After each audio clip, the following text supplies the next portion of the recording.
Hello, welcome to the Pursuit of Excellence with me, Anthony Beirudi. Need your help real quick. If you like the videos, hit the thumbs up button right below, and please subscribe to get access to our latest interviews. Hit the subscribe button right there. Also, we'd love to hear from you about our interviews.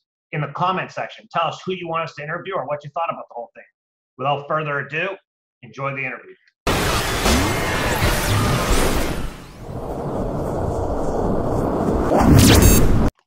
We're very excited today to be joined by Paul Eberhardt. Thank you for joining us, Paul.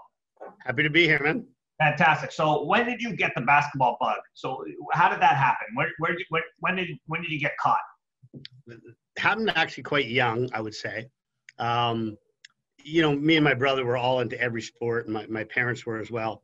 I would say basketball, because in the basement of my, we had like a little rec room in the basement with a pinball machine and TV and stuff where me and my brother would hang out. And hanging up on the wall was the picture of my dad's 1961 BC championship team, Magee black shirts. And so I knew about, them winning it, and I knew about the basketball BC from the time we were little kids. So we started playing basketball, we were 7, 8, or 9. So, ever since that moment, basketball has sort of been the most significant thing in my life. Yeah, no kidding. So you played throughout high school? You know what? I got cut in grade 8. Fred Workington. I'll never forgive him. Ever. What the hell was he doing? Oh, my God. Anyway, I did, yeah. But then I made it in grade 9, and then the funny thing in terms of sort of my coaching career is when I was in grade 12, I busted my foot before the season. Like I snapped in 3 different places. And so, I couldn't play.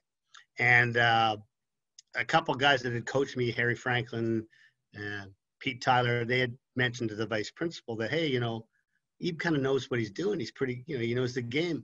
And Don McIntyre was my vice principal, and he was coaching the grade 8 team. And he didn't really have time to do it. He said, Paul, would you help me? I said, yeah, I'd love to. And he never came because he was so busy. So I coached the team in grade 8 and loved it. And it's interesting, like I kind of knew that I wanted to maybe teach, but once I started doing that, it was like, okay, this is what I'm doing. I want to coach, and I got to teach to do that. So I've been coaching ever since I was, 16. So this will be my 49th year of 39th year of coaching, almost 40 years. The funny thing is I've done a lot of these interviews, and a lot of teachers who are only teaching because it got them the opportunity to coach. Like it's literally the guiding reason why they got into it. And, culture's kind of changed a little bit now. Yeah, it has. I bet you're losing quality teachers because of the change, right? Like I don't think they fully understand that you're losing really good people who would be fantastic teachers, because the whole coaching's not really that important to teaching anymore. And so I think it's a big missed opportunity there, personally. It is. And I've really seen that change over the course of my time. This is my 30th year of teaching. And I've really seen that change. And even, like I used to like to take student teachers, right? I really enjoyed doing that.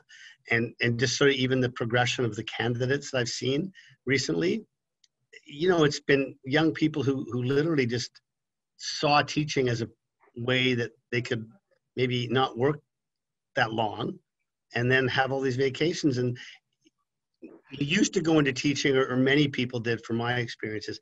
I don't want to sound corny, but it was kind of like a calling, right? Like you saw this and it's just different now. And you have people coming out of teacher college who, the thought of helping out or coaching is like, oh, no, I've got too much to do. I've got to study and get my prep ready. And come on, man. So it's really frustrating to me. And the other thing I'll say about that quickly is, many years ago, we were talking about this, and somebody said to me, well, they're leaving. Look, they're out of here at 3. And I said, you know what, though? I said, if you think about it, I actually feel sorry for them from my perspective, because they don't know what they're missing. Oh. Like, honestly, it's the best part of my day. It's the best part. And not that I don't like teaching, or now I'm an administrator, not that I don't like that. That's really awesome too. But you just can get to know kids in such a different and better way. And you build such amazing memories that I think the people who decide that they don't want to coach, they're the ones that are missing out.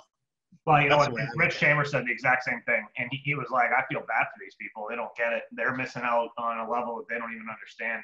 It's the best part of the job. But anyway, so you get in, you start coaching in grade 12. How was your team? You doing any good? We won the city championship. We won it. So can you imagine here, I'm like 16 or 17, whatever I am, and I just won the city championship in my grade 8. It's like, I'm the best. There's no greater coach than me. I just thought, man, this is easy. I know it all. Oh my God, I didn't know anything. Yeah, Right? well, that happens to some of us. I look at I made a top 5 list in my head of my top 5 players I've coached in high school, and 4 of the top 5 were in my 5 years that I started coaching. And it's like, I've been doing it for 19 years now. So Yeah. it's like, Yeah, no, for sure. It's interesting because then I coached that group at grade 9, and we actually lost in the city final. And then when we went to junior, I had some kids who had matured early, right? So we were a bit bigger and stronger than most teams. And I think when I went to junior, that was a real awakening for me because we didn't do very well. And I was like, what? How is this possible? I'm the greatest coach ever. Why aren't we winning anymore? And, so you start to realize that, well, things change a little bit, and, you kind of need the players. But anyway, I enjoyed, doing that I coached the younger teams at Magee the whole time I was at university. And then all of a sudden, when I'm like 21, Harry Franklin comes to me and he goes, hey, Hebes, he goes, yes. Do you want to coach the senior team? I'm like, what? Pete Tyler was supposed to coach them, but he was being transferred to Churchill. They had nobody that wanted to do it. And it was a pretty good team. And I'm like, sure. So I started coaching the senior when I was like, just before I turned 21. So that was a very interesting to be up at that level. And this was at a time when it was still kind of a really big deal. Like you'd look across and see all these amazing coaches everywhere, right? And that was when as I went up to senior, and I coached senior for the next 5 years, finishing up my degree very slowly. But that was the best period of time for me as a coach because I got to meet all these amazing coaches like Chambers and Goulet and Doc and, it was unbelievable. And that was also back at the time where they had the super camps where the top 64 players would come. And it was like 4 or 5 days. You'd go to UVic, you'd sleep in the dorms, you'd play basketball from morning till night. And then as coaches, we'd go out after. And man, did I learn, it was for me, I think what an amazing opportunity that was to learn from all these unbelievable coaches. It was, I think that's something we're missing too. The opportunities, to mentor young coaches and to give them that kind of opportunity. That was a really important time for me because I grew so much and became such a better coach at that point. And that was before I even started teaching.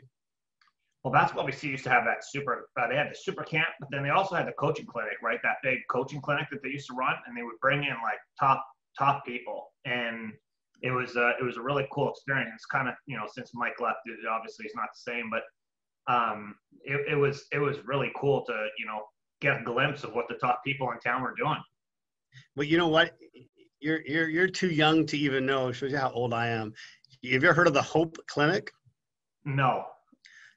This was the greatest. They ran a clinic, a bunch of coaches in Hope, BC. It's called the Hope Clinic. They would bring somebody in, like I went to it, and I saw Stan Caligari, who was coaching USC at the time.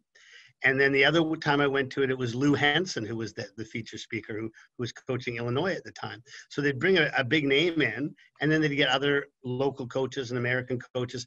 And it was like Friday, Saturday, Sunday. Drive to Hope, you'd stay there. You could play golf if you wanted. And you just hung out with all these coaches, listen to these clinics. The parties were legendary, everyone just getting hammered. It was like, it was an amazing thing. And then it ended. I think it probably ended in the late 80s, early 90s. And it was a real shame because it was everybody went to it, from all over the province. It was 200 coaches there.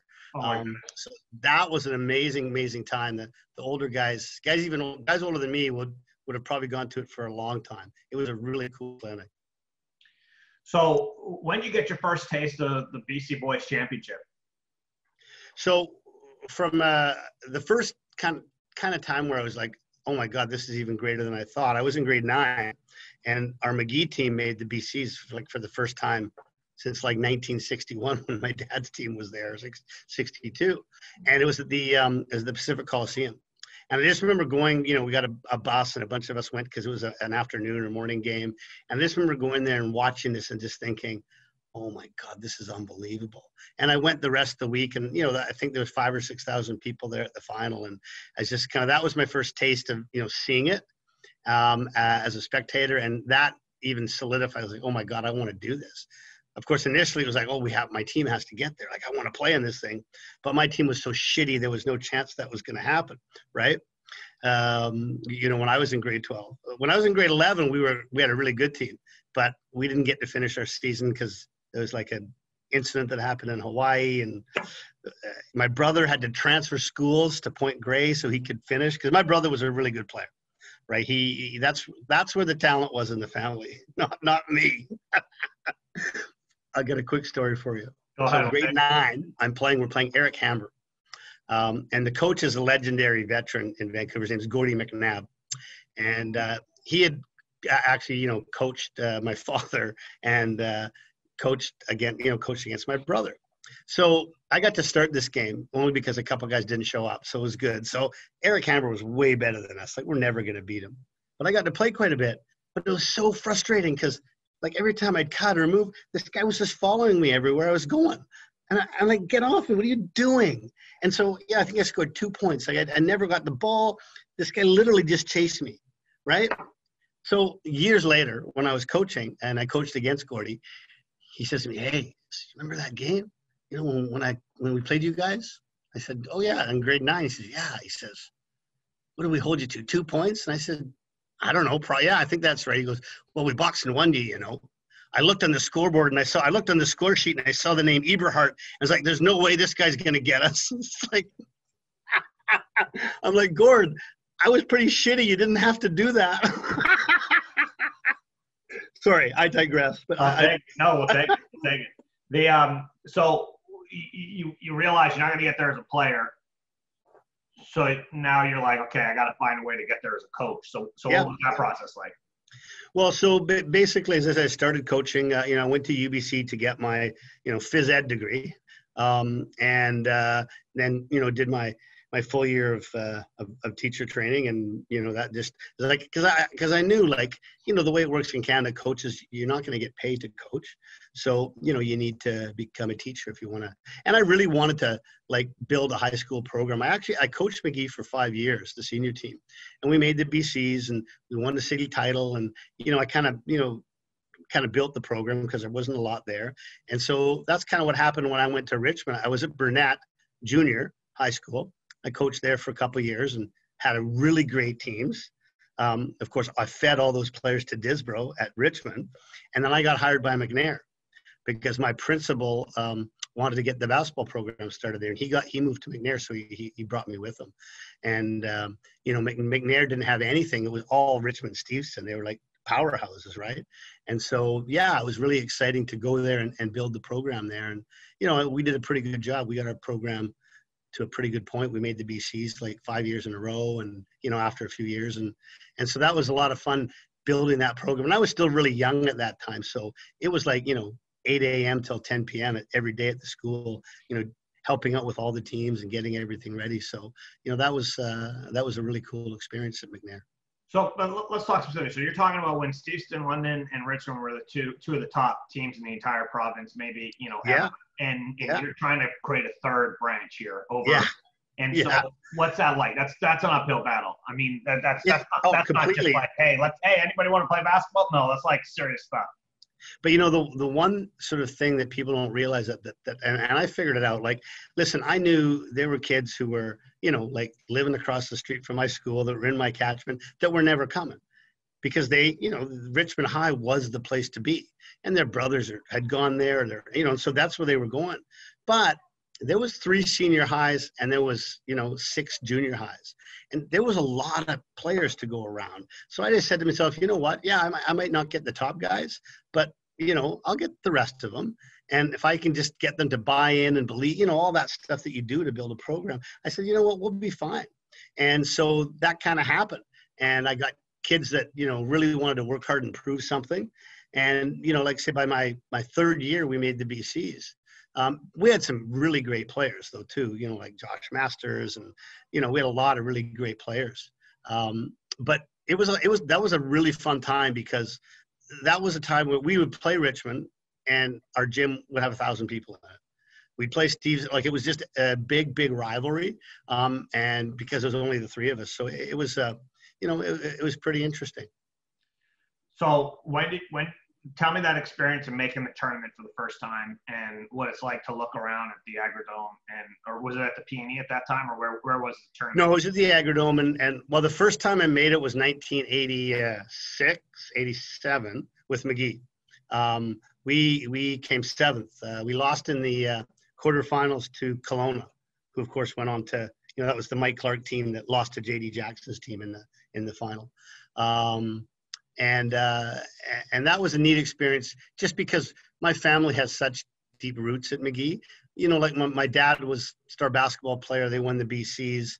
My mom was like the head cheerleader, right? They got married right out of high school. So that was really cool to do that and be able to take Magee there.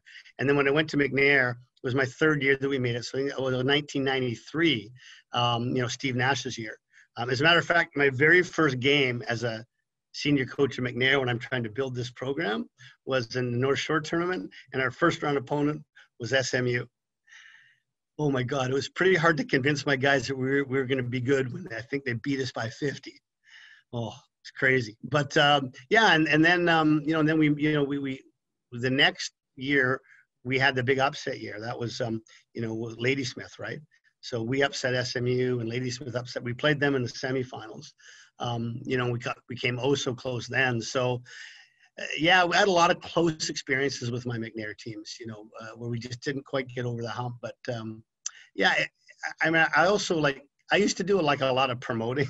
Like when I was at Magee, I'm a university student, but we used to sell seasons tickets to our games, and we'd have nights, paper airplane, all these. And I did the same thing at McNair, and it was really cool to build that part of the culture too. Because when we played our first game, I think we had 5 or 6 buses. We had 300 or 400 people come, and it really can make a difference in your school. When administrators worry about, the vandalism that happens or people being disrespectful around the school, if they have a strong sports program or a strong team, it's amazing what a difference that can make, right? When kids have something to care about, they tend to behave better and tend to be easier students to work with. So, I think those administrators that don't understand the importance of sport are really missing out. Yeah, you know what? Fully agree. But more importantly, it gives your school a differentiator from other schools. You're in a competition right now to get kids to go to your schools. Every school is, and whether people want to admit it or not, COVID. One thing it's done is it's given people an option to not have to go to school. And so you better, if you want people to go to your school, you better do a good job, and you better give them opportunities and different things they can do at your place if they can't get somewhere else. Maybe dramatically more so at the university level, but even at the high school level, if you're gonna do a shitty job at the high school level right now, you're gonna lose a lot of people, and you're gonna end up losing a school. And I think people haven't really. Maybe people have, but from what I'm seeing, people are like, oh, we'll just do it online. It's not a big deal. But it's like my wife's friend, he's a teacher in Las Vegas. He's so happy. He texts, oh, such a great job. I'm a teacher down here. It's the best. We only have to teach for 5 hours a day. We do 1 hour. They have this online course that just teaches the kids, and then they fill in the assignments online, and then it marks it for them.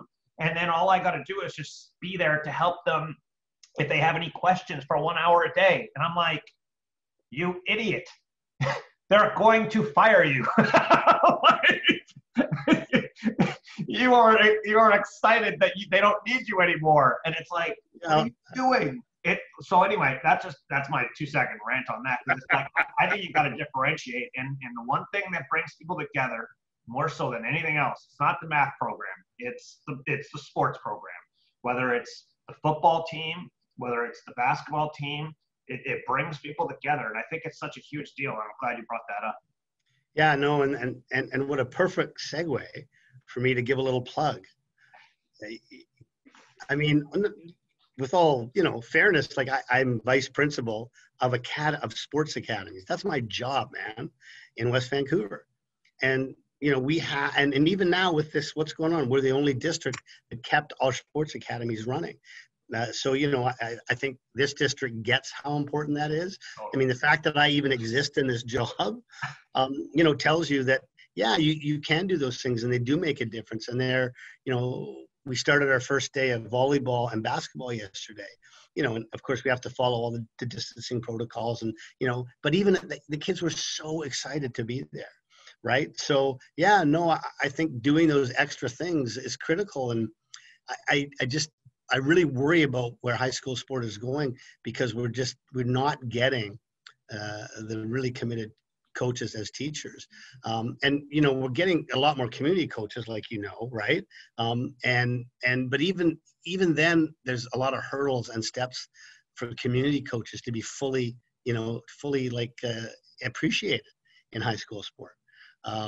It's a different mentality within the schools.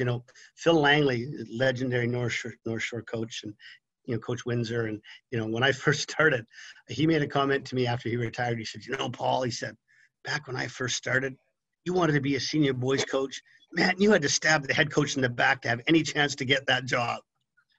And he laughs, and then he says, nowadays, you want to coach a senior boys team? Just walk down the street and go, hey, will you coach our senior boys team? Like that's kind of true in some ways. And it's really unfortunate. So let's get back on track. I derailed that. Yeah, sorry. so that was your fault, by the way. Pardon me? That was your fault. Yeah, I don't know. I fully take blame. Okay. So now you're coaching, you make the tournament, you're starting to get on a roll. When does, when I think Paul Eberhardt, the first thing I think about when I think about your coaching is fast break.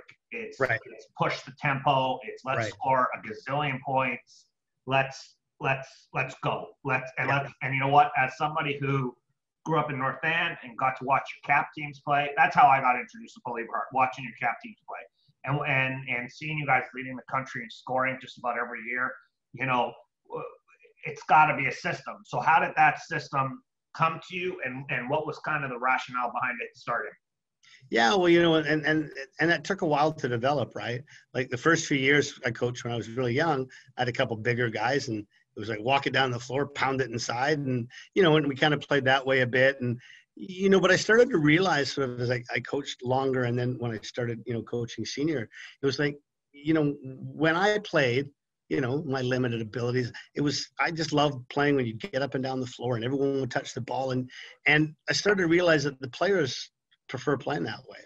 And I thought, well, if I'm going to push my players hard, which I do, and I'm going to be really demanding of them, then maybe I need to look at a system that's going to give them a way to play that they're all going to love and they're going to enjoy. So I started, that was when I first started coaching senior, in the late 80s. I was like, yeah, we got to start doing this. So, I read books, I went to clinics, I looked at different ways of, and we would run, but it actually was in the probably the early 90s when I got to see Westhead's system when he was at Loyola Marymount, and I went to a clinic and I got to meet him and talk to him, and I bought his video, and the system that I run more or less came out of the stuff Westhead was doing at Loyola Marymount. And I went to a designated break, which a lot of people think like, what do you mean designated? That's not fast break. You can't tell guys where to go. And I said, yeah, actually you fast break better when you do that. So I went to the designated break. I made lots of tweaks and adjustments on it, but I've been running that, the system that we call it, I've been running that or versions of that, pretty much since I was at McNair. And I was really excited when I went to CAP to sort of experiment with it even more, because now, I had some better athletes to see what it would work like. And I don't know, I like playing that way. I think players prefer playing that way. It's a way better game to watch. And so, yeah, I've just sort of been doing that ever since. And, you can talk to a player of mine that played for me at McNair or a player that played for me at Langara last year. and they'll say, oh, hey, what did you do with Eberhardt? And they'll look at you and they go, you got to learn the system. So yeah, that's more or less what we do. We designate the break, guys get to certain spots. You got to have a good point guard. And I think that's something that I would say as a coach in terms of development. I think guys who are point guards really develop for me more than any other player, because I put so much on them to be able to run the system. So I've been blessed to have some amazing point guards, but I've also had some guys that were pretty average but became pretty good as they learned how to do it. So, well, you know what it does is it pushes guys. Some people break. Yeah, they do. And then some people thrive. When I started coaching, I didn't do a designated break. We did a kind of like a motion transition, like somebody's got to go right, somebody's got to go left, somebody better get to the rim. Right. And I came and watched one of your practices, and I was like, okay, what the hell's going on here? Like,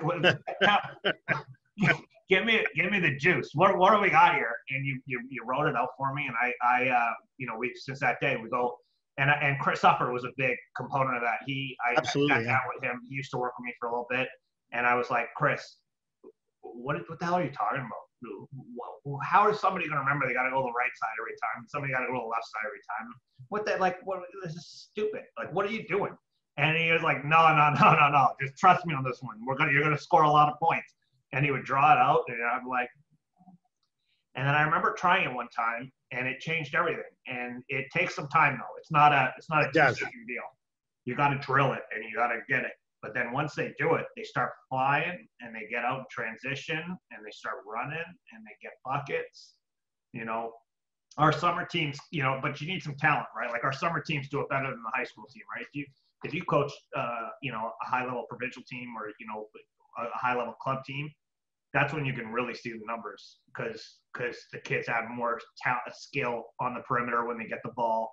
The bigs do a better job of stealing early and getting to the rim early, and all that stuff kind of works a little bit better. And then obviously the 3-point shot changes everything, and now it's become the only thing that matters really.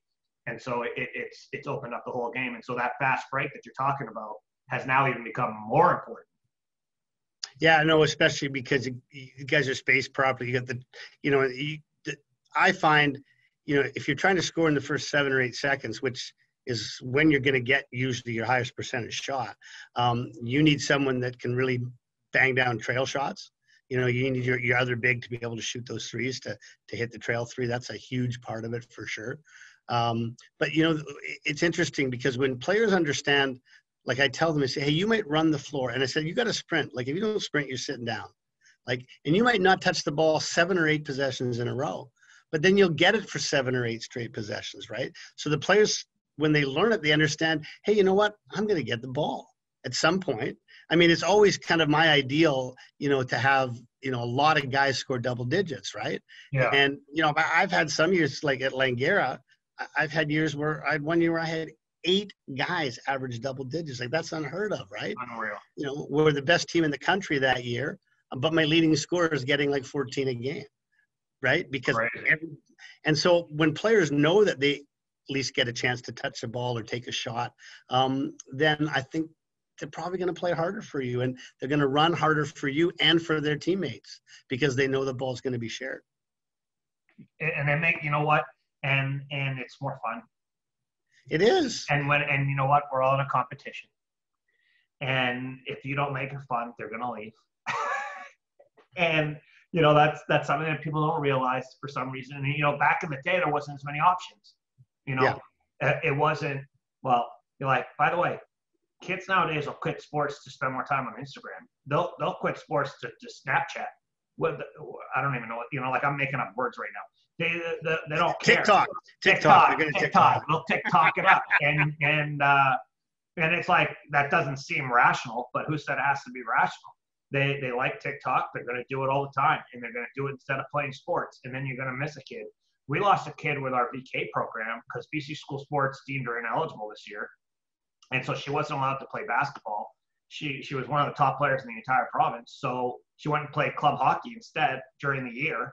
And then she signs at Calgary before she gets to come back to us. And she was one of the top players in the entire province. Like, if you don't let kids play, they'll do something else. And it's like, what a huge difference. And it's like it was unbelievable. And you see it every day, just a little bit more. And it's kind of unfortunate. So as coaches, we got to get more creative all the time. How can you get and change the definition of fun? Like I tell people, you know, when you start in grade seven, fruit snacks are fun. So if I give you fruit snacks at the end of grade 7 practice, that was a great practice. But once you get to grade 12, now you have, you know, fun is competition, fun is trying to win, fun is getting better. Like the definition of fun changes over time. And so that's kind of, you know, that's why I love the system that you guys run there. So when you led the country in scoring for the first time at Cap, what was that like? Was that like, oh, wait a second, this is working? Yeah, I mean, it was in some ways. It was my 3rd year there. And, you know, it was the first year we made the playoffs that year. And we actually made it to the semifinals. You know, I had Choyel Brown, who was the all-time leading scorer in the PACWEST until like a couple of years ago. And yeah, to me, it was a really cool accomplishment, right? You know, we had a lot of success as a team too. And then I mean, Cap was a while ago. My memory's not quite as good, but I was there 10 years, and I would say we probably led the country in scoring at least 5 or 6 years. Now at Langara, in the 9 years I've been there, we've led the country in scoring 7 out of the 9 years. As funny as we led the country in scoring a couple of years ago, and we were like not very good, right? But might have been the worst defensive team in the history of the world. And I got to the point where I talked to my assistants and I just said, this is ridiculous. We can't stop anybody. We're going to have to score 110. Let's go. And I don't know and that's what we did. And we did, you know, we had an okay year, but it was just, we were so bad defensively that I just, okay, well, let's just go score people. And I wouldn't recommend that, but you know, sometimes, you know, you got to go with the flow, right? Oh, well, you know, you brought up Choyel Brown for a second there, and when he graduated, and for quite a while longer, he had led the whole PACWEST in scoring, and had Cap still the leader.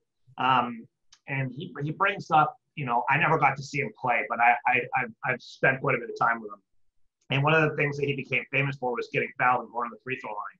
Oh yeah. And so, you know, it's one of the things I've been trying to think about as a coach. How do I get kids to free throw? Do you think that's something that's taught? Do you think it's something that's natural? What are your thoughts on what it takes to get to the free throw line at the, you know, obviously not very many people are capable of getting there as often as him, but can you teach that? And if so, how? I think you can. I mean, it's a bit of a mindset, right? But you know, again, if you're running a transition or fast break system, you're going to get those opportunities because you're going to have guys who have 3-on-2s or 3-on-3s or 2-on-2s, and you teach them, you know, in that situation. I mean, I know the 3 is a big deal nowadays, and I get that, but in that situation, you're going to the rim, and you're going to create contact, right? So it's a bit of a mindset, it's funny that the guy that usually plays the 3 spot for me usually goes to the free throw line more than anybody on my team. Even if I have a good big who's inside a lot, because they're getting the ball on the wing, 20 feet out on the run, and they're attacking. Even if it's like a 1-on-1 or 1-on-2, they're attacking. You know, I got a kid now named Moise Athaya who led the league in scoring last year, when he went the line more than anybody in the league. So it's a bit of a mindset, but it also needs to be something that you work on and teach kids not to settle all the time. That, you know, if you have numbers, get to the rim. So I think you can teach it, but it just takes some time. You know, what's funny is it's funny you mention that, because last night I sent a text out to a group chat that I have, because at the end of the games, these guys are taking step back threes, and I'm like, it's a group of coaches, and I said, when did step back 3 become the answer in a tie ball game at the end of a game? Like, my whole life, it was, if it's tied or you're down 1, you got to get to the rim and you got to get to the free throw line. And now all of a sudden it's step back 3 when you're tied. It's like, what are you doing? And like, have you noticed that that's become a thing? And like, and I don't understand it. Do you get it? No, I don't really get it, to be honest with you. One of my sort of complaints, sort of with the state of basketball in BC right now, I have to word this the right way. We have more clubs than we've ever had before, and we have more kids playing, even at a younger age. So the question then becomes, okay, so are we better?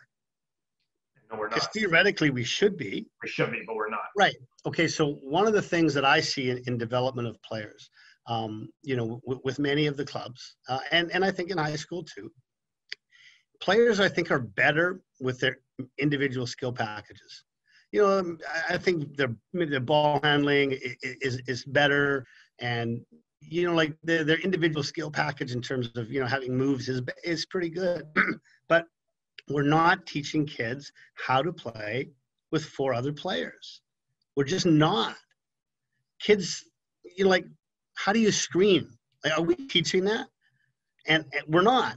How do you go set a screen off the ball? You know, it's all become way too much ball handling and way too much pick and roll, from my perspective. And I think a lot of the clubs, they don't teach those skills anymore. They don't. And that's fine. You know, you teach the individual skills, but then you get your sort of team together and you play so many games. Like, especially when you get the old summer circuit the way it used to be. You know, I remember, you know, when I was doing the BC team, talking to some club coaches in BC, and it was like July. It was I think the Seattle tournament. So it's like 3rd week of July. And they had played, like, in the month of July alone, they'd played like 25 games already. And I'm like, yeah, but it's not even 25th of July. And so I think we've lost, and we're not doing a good enough job of teaching how to play without the basketball, how to play with 4 other people, how to play as a team. And I think that's where we're not as strong as we used to be. And I think we need to get better at that. You know, it's funny you say that because, you know, last year I was at Argyle coaching, and in the stands at the top of the stairs, there's a picture of the team that won the championship on the boys' side in 2003 with Sean Burke and Kevin Shaw and Scott Morris and all those guys. And on the right side, it had the first 3-team all-stars. And so it's 15 pretty much the best players in the province. And I'm like, SFU and UBC would die for any one of these 15 kids. Yeah. Right now. Like, Melvin Mayotte was a 3rd team. You know, Matt Rakshar was the 2nd or 3rd team. And it's like Alpha Aztecs. Yeah, and it's like Matt Rakshar. By the way, they used to be called the Alpha Aardvarks, just so you know. That was their name. It was, and they changed it to Aztecs. Why wouldn't you keep Aardvarks? That's a great name. Great name. But my thing was, I'm like, you know, UBC and SFU can't compete at the national level recruiting 3rd team all-stars at BC anymore. You know, and maybe the 1st team all-star can play on the team. They can maybe have a chance to play on the team. Maybe. But if they, you know, and so it's kind of weird, because I was thinking the same thing. Guys are playing more than they ever played before. They're in the gym more than they've ever been before. What's the issue? And I have some theories, but I'm not going to share them today. So you're at Cap. Yeah. You're coaching simultaneously at RC Palmer. I moved to Palmer in like 2002, I think. Yeah. And so when you got to Palmer, not really good, or were they good right away? So funny thing is, I left McNair. I loved it there, but I had a principal that I just couldn't work for, to be honest with you. And so I thought, I'm going to do something different. So I went to Palmer, and you know, honestly, at that time of my teaching career, I was a little down. I was a little like, ugh. And, you know, I wasn't even sure if I was going to coach at Palmer, right? But, you know, the principal there, he was a great guy, Jimmy Allison. And he kind of talked me, you know, into it. He kind of helped me find my enthusiasm again. So I decided to just do the grade 18 there. Since Palmer had become a junior high, you know, because Palmer used to dominate as a junior high, they used to dominate. But since they became a senior high, they had very little success. And they actually folded their senior boys program for a couple of years. So anyway, I took the grade 8 team. And, you know, this is one of the teams that I can tell you, I'm probably more proud of than any team I've ever coached. So I coached these guys from grade 8 to grade 12. And like we had one guy, Eddie Fan, who was really good. And we had a bunch of grunts, like seriously. Like we won the grade 8 championship. I have no idea how. I do remember this though. We beat Richmond in the final, 42-40. And Eddie Fan had 37 of our 42 points, right? But so I took this group and they just were the best guys. You know, like by the time we were senior, like my center was like 6 feet, 6'1". And they'd go battle 6'6" guys, 6'7" guys. So I moved all the way up with them. We had a lot of success. Like I said, we won in grade 8 and second grade 9, won in grade 10, went to the BCs. It really started to build a culture at Palmer that didn't exist. And that group of guys, just by their sheer work effort, like when we were in grade 12, we played VC in the Lower Mainland final. Now, if you were booking that game, it's VC plus 25, right? They had Trasolini, right? I had like one of the more underrated players in the history of our province. Oh my God, yes, right? And they had the scrubs and I literally had, I had Aaron Hare as a 10th grader. He was about 6'6", but literally my two power forwards were 5'11" and 6 feet, and they're guarding Trasolini. But these guys just work so hard. Like I've never had a group work harder and know their roles better. Anyway, we beat them somehow. We were the Lower Mainland champs that year, and that was the year that Hansworth Sacker's team got upset by losing 2 games in a row to West Van. So we went into the BCs as like a top seed, and we lost to White Rock Christian by 2.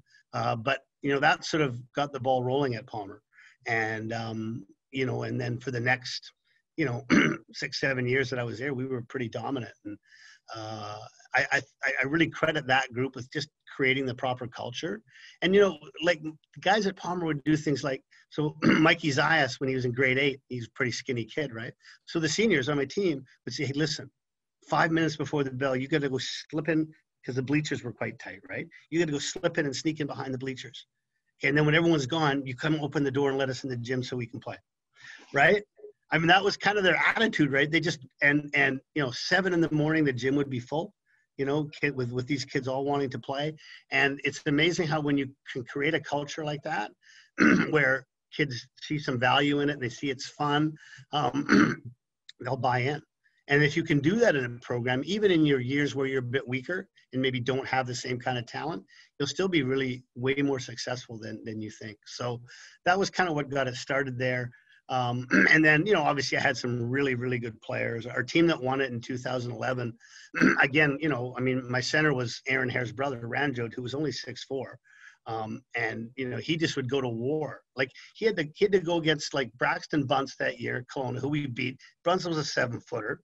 He had to go against Keanu from Oak Bay. He was a 7-footer. He had to go against the kid from Tupper. Oh my God, Carlton, yeah. Yeah, McKick Camp. He had to go against him, and he just beat all of them. It was unbelievable, actually. And so, yeah, that was a pretty amazing year. But, when that group came in grade 8, I just knew they had something special. And I just said to myself, you know what, if we work with these guys properly, I think this is a team that maybe could win it. And they did. So, yeah, that was, for me, obviously that was the pinnacle for me, because I've been dreaming about that moment, that shining moment. I've been dreaming of that since I was, in grade 9 and saw the BCs for the first time. So to actually pull it off was pretty surreal for me. Yeah, I was there. That was a hell of a team. They grinded. But one of the things I thought that was really cool, so you're known as being one of the, we'll use the word abrasive. I'm going to go with abrasive. Abrasive coaches in the province. But one of the things I think has definitely held true is your kids are very clingy to you after they've graduated. And so I remember that year you had tons of kids you had coached from all over the place coming and watching your games in the quarters, the semis, the finals. I remember my social media was lit up with people saying congrats to Ebes that hadn't played for you in 10 years, 15 years. And that's rare. It really is. You don't see that often. But I think it's kind of cool because what it says is kids actually want to be pushed. They need somebody to challenge them on a daily basis. They need somebody who wants, the best for them, but really says, hey, maybe you don't know what's best for you, but I've been there, I've seen it. You need to go harder. You're not going hard enough. You gotta put in more time. And kids have actually, they appreciate it when you take the long-term horizon. What are your thoughts on that? I think that's a really great observation.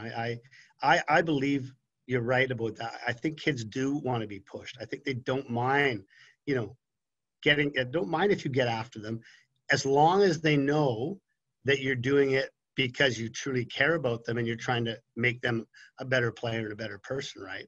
If you're doing it like for ego reasons, or if you're doing players, they know right away. They do. And they won't respect you for it, and they won't want to play for you. So if it's genuine and the players see that it's genuine, they do appreciate it. I was at a BC Lions game. This would have been, 20 years ago maybe. And I'm watching the game and I get a tap on my shoulder and I turn around, and it was one of my players from McNair from the mid 90s. And he was like a 12th man, right? And so he said, hey, Mr. Eve, how you doing? And I was like, oh, so we started talking. And he said, he says, I want to tell you something. He said, I really, like playing for you. He says, but when my favorite practice was? I says, I don't think I can remember that. No, what was your favorite practice? He says, well, he says, I wasn't practicing very good. I was pouting, and I was fucking up everything all the time. And he says, you just went after me. And he says, you just ripped me and you were going to kick me out. And I was like, how was that your favorite practice? Like, he goes, no. He says, no, Mr. Eve, you don't understand. He said, that was the day that I knew I belonged. He says, because, you got after guys all the time, but, I wasn't very good and you didn't really get after me. But when I wasn't giving the best effort, you got after me too. He says, and I really appreciated that. And I was just like, wow, okay. Thank you for that. Right. Because you don't know. Right. But, he got it, even though he was our 12th man. He wanted to be part of the team, and, he wanted to be pushed and treated the same way. So, I think that was an important lesson for me. I do think kids, don't mind if you push them hard and get after them, as long as they know it's coming from the right place. Totally. Well, I hear a lot of people tell me kids are stupid nowadays. They don't get it. And I couldn't disagree more. I think kids are smarter than they've ever been. I think they have more options than they've ever had. I think they can also verify your information quite a bit better. So if you're spewing garbage, they can tell a lot better. Whereas 20 years ago, they just had to take your word for it, right? They had no options. But now it's like, hey, I just looked up what you just said. It's just not. I don't know what to tell you, dude. And it's like, oh, okay, you caught me. But kids are smart, man. They figure it out, and they know. They can tell. They can spot a fake real quick.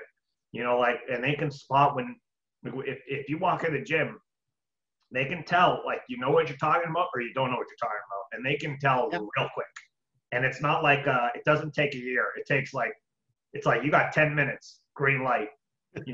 Jerry Seinfeld's got a thing. He goes, well, the benefits of being Jerry Seinfeld is people laugh at the first 10 minutes of the jokes, whether they're funny or not. He goes, after 10 minutes, if you're not funny, they ain't laughing. And I think that's true, right? I'm a believer in that. So you end up winning the championship. What's that like? You've been struggling along, trying to find a way to get there, win it for years, and you had some very good teams over those years. And then this one group, they find a way to pull it off. Got to be an unbelievable experience. Yeah, after being down 19-2 as well. That's how the game started.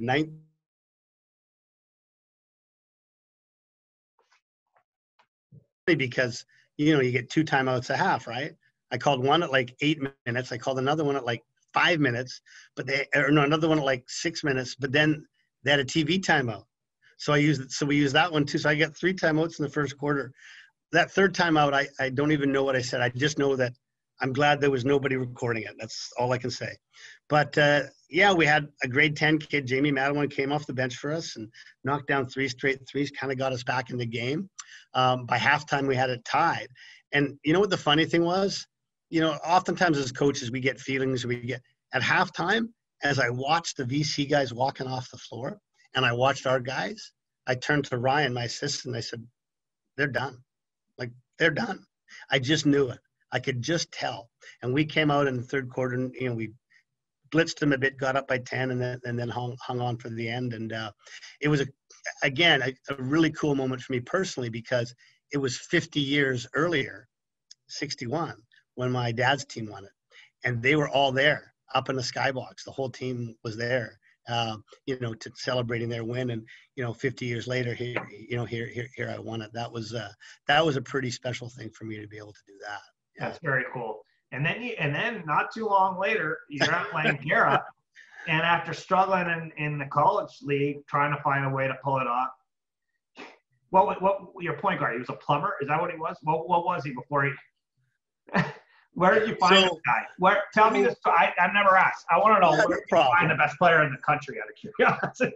So after Cap, I finished Cap in 2009, and I really enjoyed it. But I was like, I'm gonna go back and do high school now, and I'm not coaching college again, right? And then in 2013, an opportunity came available at Langara. Jake McCallum, who had been the coach, he was also the AD, and he had to move to just take on the AD role. And so I met with him because. And truthfully, there's two reasons why I decided to go back to college. Well, three. Number one, I love coaching at that level, right? But number two, I lived 5 minutes from Langara. Like, there's no way I was doing the drive to Cap like I had done for that time. And then number three, the team that he had the year before, I thought was pretty good. And I thought if I could get a few pieces to add to that team, that we'd be pretty good. I really liked sort of the players that were there. And so when I got hired, I interviewed all of them, to see who I wanted to come back and to get to know them. And every single one of them asked me one question at the end of my interview with them. Hey, is Brody coming back? Hey, is Brody coming back? And so they're talking about Brody Gregg. Brody Gregg played at McMath, so I coached against him when I was at Palmer. He was their best player, but, he was nothing spectacular. He had good skills and he was a good athlete, but he had no help at McMath. He was their only player.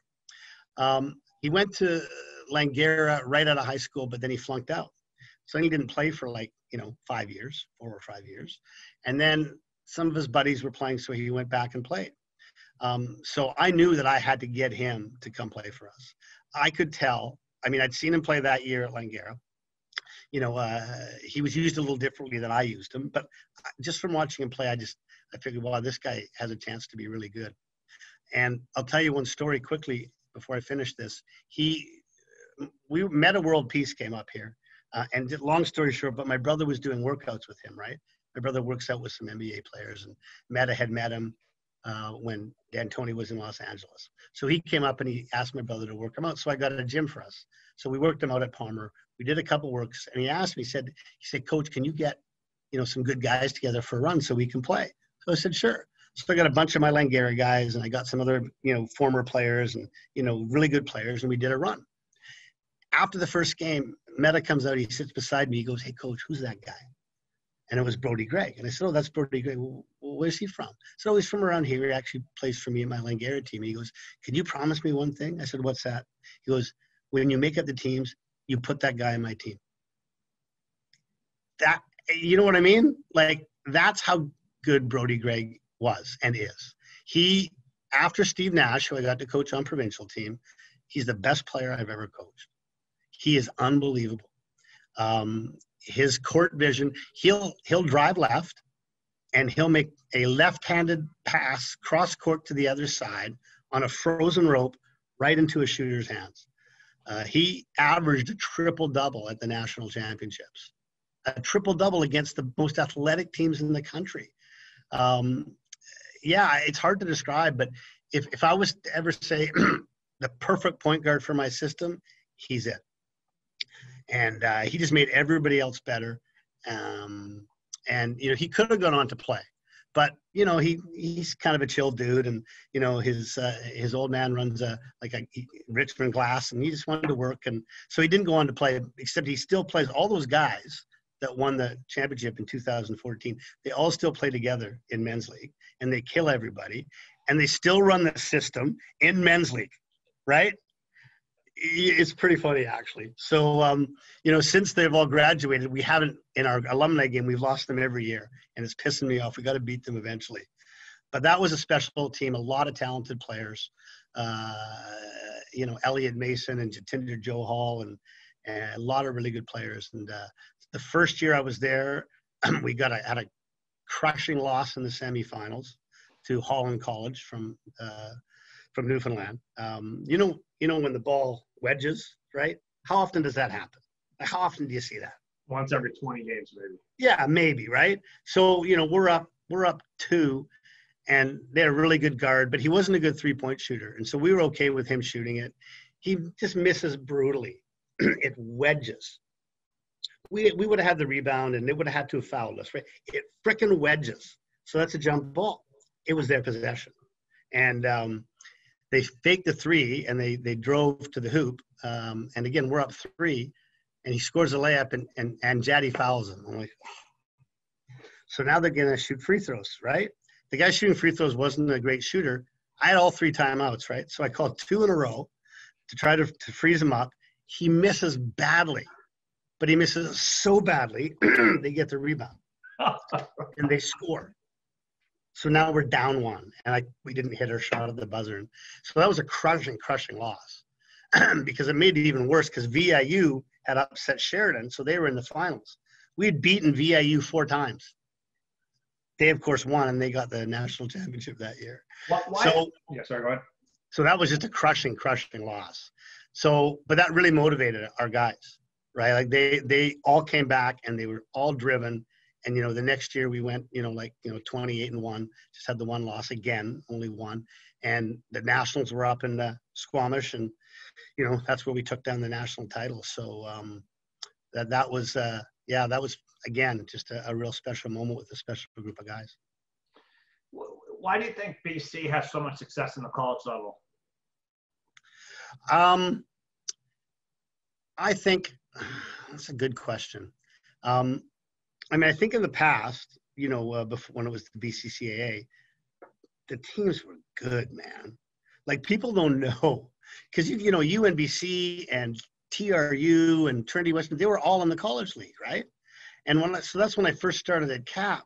And some of the teams that, like Pat Lee had at UFE, and Kevin was there for a year at Langara before he moved to UBC, and even Nevin Gleddy up in Kamloops, like, oh my goodness, these were like unbelievably good teams. I had Porteous the 1 year on my team when we won it at Cap. We won the BCs. We made Final Four at Nationals, but there was some super, super talented teams. But the thing I think at Nationals that's interesting, this is my observation, is the CJEP teams from Quebec, they're young, right? Because they're all 18, 19, 20. So that's a bit of a disadvantage for them. But they're so athletic. And the teams from Ontario are off the charts athletic. But again, maybe this is a bias on my part, I think that the BC teams are generally better coached. I honestly do. I really do. And I think that makes a difference in a lot of these games, right? There's this amazing player from Quebec called Prosper Kawanga, played for the national team. And one of the years Kevin won it at Langara, I want to say maybe in 99, one of the years he won it.